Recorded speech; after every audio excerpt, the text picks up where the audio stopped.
লাইভে আইলাম না, বহুদিন পরে লাইভে আইলাম। দুই হওয়ার কথা বলি। লাইভে বইনি এতদিন পতো এই বাংলাদেশের পরিস্থিতি খুবই খারাপ গেছে, বাংলাদেশের পরিস্থিতি খুবই খারাপ গেছে এতদিন। সে ভিডিও আর লাইভে বললাম না, বহুদিন পরে আজকে লাইভে বললাম। সিএনজি লিটন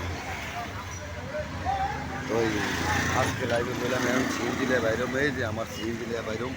আগে চালাইতাম কেন, সিরাজ মাদনের গাড়ি চালাইছি, মারুয়া কাদিরের গাড়ি চালাইছি, তারপরে আবার কল্যাণপুরের আরেক সিরাজের আদাওয়ার আরেক সিরাজের গাড়ি চালাইছি, এখন আবার ক্যাম্পে সাগর মানে সিএনজি চালাইতাম। শুধু সাগর সাগর তো নাই, সাগরের বউ আছে, সাগর মারা গেছে, সাগরের বউ আছে।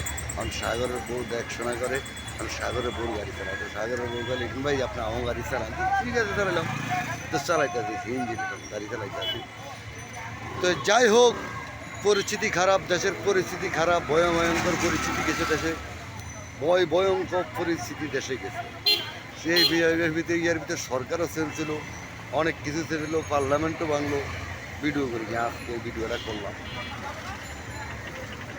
সিএনজি লিটন চৌধুরী এইটুকু রাখলাম, বেশি কিছু বললাম না। অনেক কথা বলতে পারতাম কিন্তু বললাম। পরিস্থিতি খারাপ, পরিস্থিতি খারাপ। তো ভাই বলা হয় না রাজনীতি করে।